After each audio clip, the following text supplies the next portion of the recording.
Jannat. Mo'min inson yetib boradigan oxirgi manzildir. Mo'min inson unda abadiy qoladi.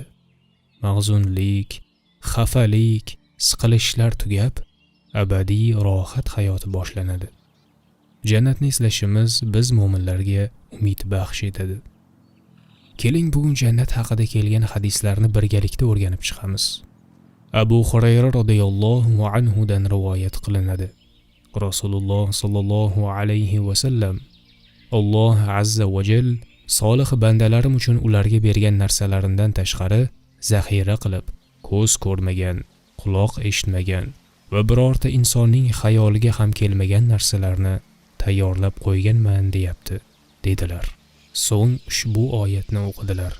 Bas ularning qilib o'tgan amallariga mukofot bo'lsin deb, ular uchun berkitib qo'yilgan ko'zlar quvonchini biror jon bilmas.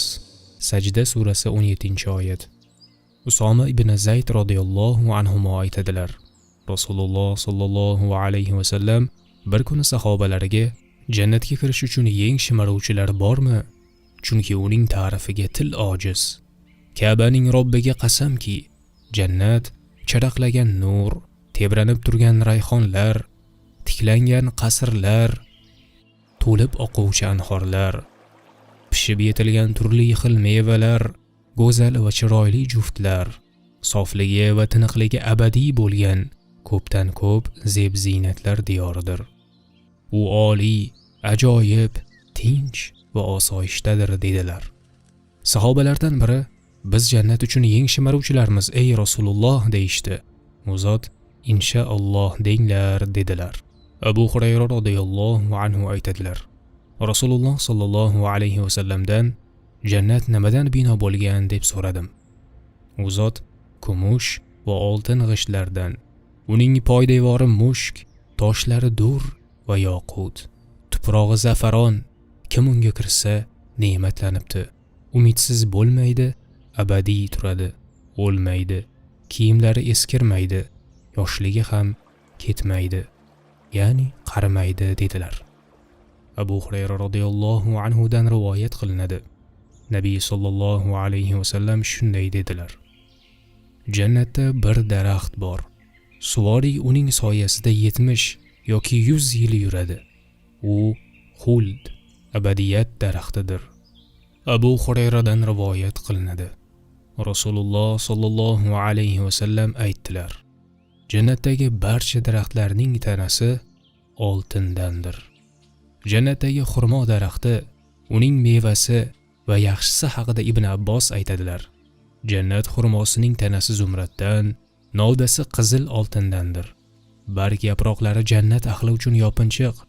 Ularning zeb-ziynatu bezaklari ham xurmoning novda va barglaridan. Mevasi ko'zaday, chelakday bo'lib, sutdan oq, asaldan shirin va yog'dan muloyimdir. Unda danak bo'lmaydi. Termiziy rahimahulloh Ato ibn Yasordan, u Muoz ibn Jabaldan rivoyat qiladi. Rasululloh sallallohu alayhi va sallam aytdilar. Jannatda 100 ta daraja bordir. Har bir daraja osmon bilan yer orasicha. Eng balandi Firdavsdir. Firdavsning ustida arsh bor. Jannat daryolari o'sha yerdan oqib chiqadi. Bas, agar Allohdan so'rasanglar, Firdavsni so'ranglar. Ibn Vahb aytadi. Bir kishi Nabiy sallallohu alayhi va sallamning oldilariga kelib, "Ey Allohning rasuli, jannatda nechta daraja bor?" dedi. 100 ta daraja dedilar u zot. Har bir darajaning orasi osmon bilan yer orasicha keladi. Birinchi darajaning hovlilari, uylari, eshiklari, so'rilari va kalitlari kumushdan. Ikkinchi darajaning hovlilari, uylari, eshiklari, so'rilari va kalitlari oltindan. Uchinchi darajaniki yoqut, dur va zabarjaddan. Qolgan 97 darajaning qanday ekanini faqatgina Alloh biladi. Abu Said Xudri radhiyallohu anhu rivoyat qiladilar. Rasululloh sallallohu alayhi va sallam aytdilar. Sohibi Qur'on jannatga kirganda o'qi va ko'taril deyiladi. U o'qiydi va har bir oyatda bir daraja ko'tarilib boraveradi. Hatto o'zi bilgan oyatning oxirgisini o'qiguncha ko'tarilaveradi. Rasululloh sollallohu alayhi va sallam aytdilar: sohibi Qur'onga o'qi va ko'taril va dunyoda tartil qilganing kabi tartil qil. Ya'ni tartil tajvid bilan dona-dona o'qish. Sening manziling oxirgi oyatni o'qigan joyingdadir deyiladi. Abu Hafs ibn Abbos radhiyallohu anhu dan rivoyat qilinadi. Nabiy sollallohu alayhi va sallam aytdilar: jannatning darajalari Qur'on oyatlarining soniga teng. Har bir oyatga bir daraja beriladi. Bu 6216 oyatdir. Har ikki darajaning oralig'i osmon bilan yer keladi. U darajalar illinning eng yuqorisida nihoya topadi. Uning 70 ming ustuni bor. Ular yoqutdan bo'lib, bir necha kecha kunduzlik masofadan nur sochib turadi. Oysha radhiyallohu anha aytdilar: jannatda Qur'on o'quvchi kimsadan ham afzalroq darajada biror kimsa bo'lmaydi. Ulamolar, ularga Allohning rahmati bo'lsin, aytadilar: hofizul Qur'on, hamalatul Qur'on va qorilar hukmlarni, halol va haromlarni biluvchilar va undagi narsalarga amal qiluvchilardir. Shuningdek, Qur'onni maqtanish va riyo uchun o'qigan kimsalar haqida Anas ibn Malik radhiyallohu anhu dan rivoyat qilingan quyidagi hadisda yetarlicha ogohlik bor. Rasululloh sollallohu alayhi va sallam dedilar: kim Qur'onni o'rgatsa-yu undagi narsa, buyruq va qaytariqlarni olmasa va buzsa, jahannamga kirishi uchun Qur'on unga qarshi hujjat va guvoh bo'ladi. Kim Qur'onni ta'lim olsa va ta'lim bersa, hamda undagi narsalarni olsa, jannatga kirishi uchun Qur'on uning foydasiga hujjat va guvoh bo'ladi.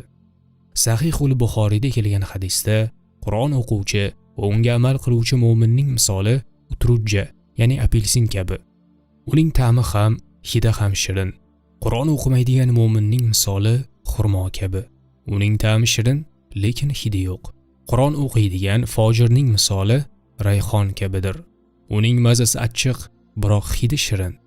O'zi fojir, buning ustiga Qur'on o'qimaydigan kishining misoli qalampir kabi. Uning hidi ham yo'q, mazasi ham achchiq deyiladi. Xullas ma'lum bo'lyaptiki, jannatda 100 ta daraja bor. Uni Alloh o'zining yo'lida yuruvchilarga tayyorlab qo'ygan. Qur'on o'qish esa jami darajalarni hosil qiladi. Alloh taolo marhamati ila bizlarni ixlosli qilsin. Said ibn Musayyabga bir kuni Abu Hurayra Allohdan sen bilan meni jannat bozorida jamlashini so'rayman dedilar. Said jannatda bozor bormi deb so'radi. Abu Hurayra radhiyallohu anhu ha deb ushbularni aytib berdilar. Farishtalar o'rab turgan bozorga kelasan. Unda ko'z ko'rmagan, quloq eshitmagan, xayolga kelmagan narsalar bor.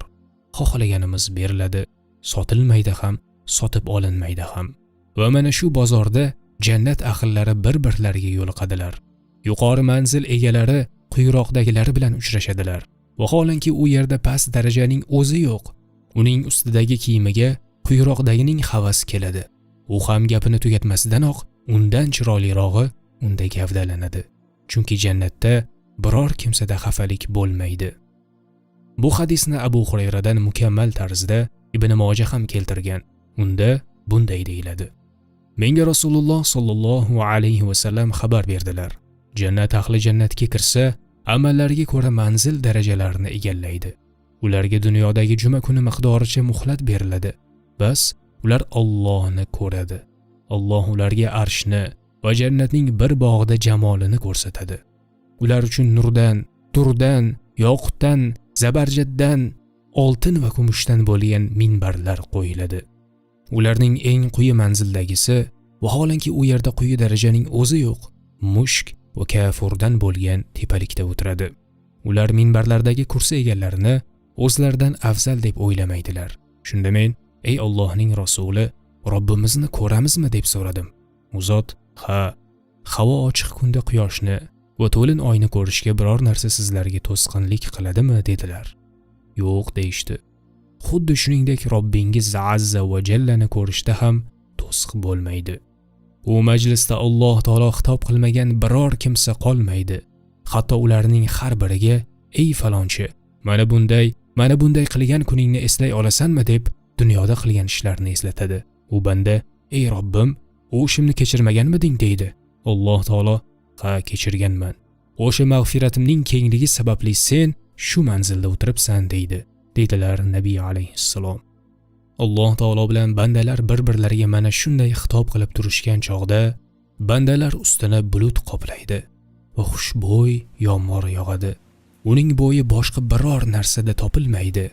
So'ng Robbilari ularga: sizlarga saxiylik bilan tayyorlab qo'ygan narsalarimga to'yinglar va xohlagan narsalaringizni olinglar deydi.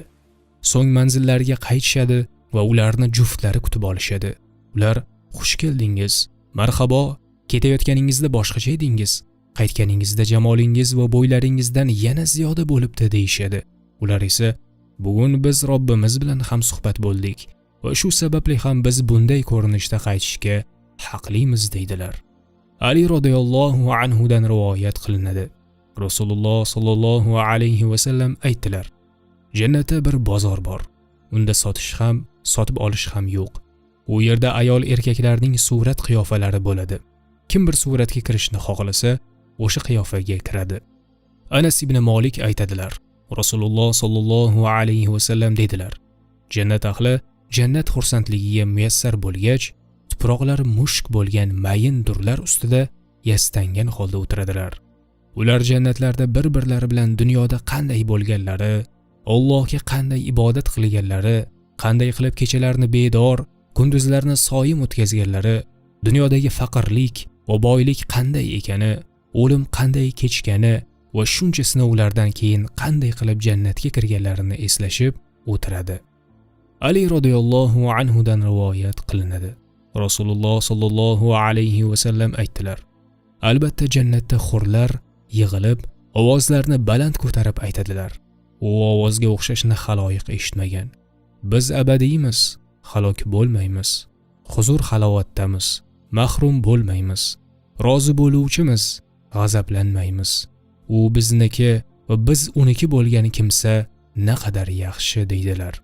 Oysha radhiyallohu anha aytadilar: qachon hurlar mana shu so'zlarni aytsalar, dunyo ahlidan bo'lgan mu'mina ayollar ularga: biz namoz o'qiganmiz, sizlar o'qimagansizlar. Biz roza tutganmiz, sizlar tutmagansizlar. Biz tahorat olganmiz, sizlar olmagansizlar. Biz sadaqa berganmiz, sizlar qilmagansizlar deb javob qaytaradilar. Va oqibatda dunyo ayollari ulardan g'olib keladi. Alloh bilguvchiroq. Muhammad ibn Ka'b Qurazi aytadi: Allohga qasamki, agar hurlardan biri arshdan o'z bilak uzugini ko'rsatsa, bilak uzugining nuri quyosh va oyning nurini albatta o'chiradi. Shunday ekan, uni taqqan hurning o'zi qanday bo'ldi? Abu Said va Abu Hurayradan rivoyat qilinadi. Nabiy sallallohu alayhi va sallam aytdilar: nido qilguvchi: albatta sizlar sog' bo'lasiz, hech qachon kasal bo'lmaysiz. Albatta sizlar abadiysiz, hech qachon o'lmaysiz. Albatta sizlar yoshsiz, hech qachon qarimaysiz. Albatta sizlar ne'matdasiz, hech qachon mahrum bo'lmaysiz deb nido qiladi. Bu haqda Alloh taoloning ushbu so'zi bor. Ularga qilib o'tgan yaxshi amallaringiz sababli sizlarga meros qilib berilgan jannat mana shudir deb nido qilinur. A'rof surasi 43-oyat. Rasululloh sallallohu alayhi va sallamdan Kavsar nima deb so'rashdi. Aytdilar: Alloh taolo jannatda menga bergan daryodir. U sutdan oq, asaldan shirinroq. Unda bo'yinlari tuyaning bo'yniday keladigan qushlar bor. Shunda Umar radhiyallohu anhu: shubhasiz bu huzur halovat-ku dedilar. Rasululloh sallallohu alayhi va sallam: uni yeyish huzur dedilar. Abu Dardodan rivoyat qilinadi. Nabiy sallallohu alayhi va sallam aytdilar: jannatda bo'yni tuyaning bo'yniday keladigan qushlar bor. Egasining, ya'ni Allohning do'sti qo'lida saf tortib turadi va ulardan biri: ey Allohning do'sti, men arshning ostidagi jannat yaylovlarida boqilganman, tasnim buloqlaridan ichganman, meni yegin deya maqtanadi. Shunda kishining xayoliga ulardan birini yeyish keladi va shu zahoti qush uning oldida turli xil taom bo'lib qoladi. Undan xohlaganicha yeydi. To'yganidan so'ng qushning suyaklari jamlanib, jannatning xohlagan joyida o'tlash uchun yana uchib ketadi. Shunda Umar radhiyallohu anhu: ey Nabiyulloh, shubhasiz bu haqiqiy ne'mat dedilar. U zot taomlari undan ham huzurliroq dedilar. Sulaymon ibn Burayda otasidan rivoyat qiladi. Bir kishi Nabiy sallallohu alayhi va sallamdan jannatda ot bormi deb so'radi. U zot: agar Alloh seni jannatga kirgizsa, u yerda qizil yoqutdan bo'lgan ot bor. qayerga uchib borishni xohlasang, o'sha zahotiyoq muhayyo bo'ladi dedilar. Yana bir kishi, tuyachi, jannatda tuya bormi deb so'radi. U zot sherigiga aytgan so'zni aytmadilar, balki agar Alloh seni jannatga kirgizsa, u yerda nafsing nimani xohlasa, ko'zing nimadan shodlansa, shu narsa bo'ladi dedilar. Abu Mas'ud Ansoriydan rivoyat qilinadi. Bir kishi yuganlangan tuya olib keldi va bu Alloh yo'liga dedi. Shunda Rasululloh sallallohu alayhi va sallam qiyomat kunida buning evaziga senga 700 ta tuya beriladi. Hammasi yuganlangan bo'ladi dedilar. Ibn Vahb zikr qiladi. Rasululloh sallallohu alayhi va sallam aytdilar: Jannatda eng quyi manzildagi inson hech qaramaydigan ming-minglab yosh xizmatchilar ichida oltin qanotli, qizil, yoqutdan bo'lgan otga minadi. Agar xohlasangiz, u joyda qachon qarasangiz noz-ne'matlarni va katta mulku davlatni ko'rursiz. Inson surasi 20-oyatini o'qinglar. Ibn Muborak zikr qiladi. Rasululloh sallallohu alayhi va sallam aytdilar: Albatta jannat ne'matlaridan biri jannat egalari zotdor hayvonlar ustiga minib bir-birlarini ziyorat qilishadir. Yana ularga juma kunida egarlangan, yuganlangan ot beriladi. U ot bavil qilmaydi, axlat chiqarmaydi. Unga minadilar va Alloh xohlagan joyda to'xtaydilar. Abdulloh ibn Mas'ud radhiyallohu anhu dan rivoyat qilinadi. Rasululloh sallallohu alayhi va sallam aytdilar: Jannatga oxirgi kiradigan va do'zaxdan oxirgi chiqadigan inson shunday kishiki, emaklab keladi. Alloh unga jannatga kir deydi. U jannat to'la-ku deydi. Unga 3 marta aytiladi. U har safar jannat to'la-ku deydi. Shunda Alloh taolo unga senga dunyoning mislicha va yana 10 barobar deydi. Nabiy sallallohu alayhi va sallam aytdilar: Jannat ahlining eng quyi manzildagisi uchun 7 ta qasr bor. Oltindan, kumushdan, durdan, zumraddan, yoqutdan, ko'zlar idrok qila olmaydigan va arshning rangidagi qasr. Har bir qasrda zebu zinat va hurlar bor. Ularni Alloh azza va jalladan boshqa hech kim bilmaydi. Buni Qitbiy Uyunul Akhbar nomli kitobida zikr qilgan. Ibn Umardan rivoyat qilinadi. Rasululloh sallallohu alayhi va sallam jannat ahlining eng quyi darajadagisi bog'lari yu ne'matlari, xizmatchilari yu so'rilariga 1000 yillik masofadan qaraydi. Jannat ahlining Allohga eng mukarrami Alloh taoloning yuziga erta-yu kech nazar soladi dedilar. So'ng u kunda mu'minlarning yuzlari yashnab, Robbilariga boqib turguvchidir. Qiyomat surasi 22-oyatini o'qidilar. Mujohid aytadi: Jannat ahlining eng quyi manzildagi kishi o'z mulkini 1000 yilda aylanib chiqadi. Uning chetini oldini ko'rib turgandek ko'radi. Jannatning eng yuqorisidagi kishi Robbisiga erta-yu kech qaraydi. Abu Said Xudriydan rivoyat qilinadi.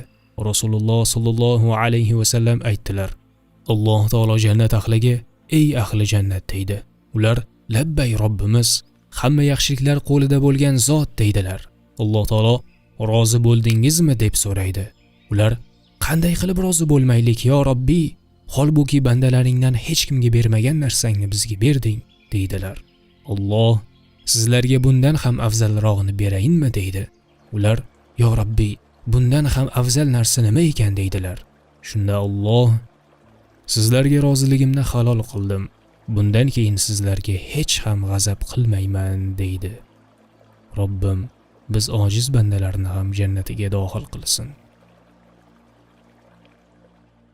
Agar videoni manfaatli deb bilsangiz, uni ko'pchilikka yetib borishiga va ko'pchilik manfaat olishiga o'z hissangizni qo'shish uchun like bosishni, yaqinlaringiz bilan ulashishni hamda izohda fikr qoldirishni iltimos unutmang.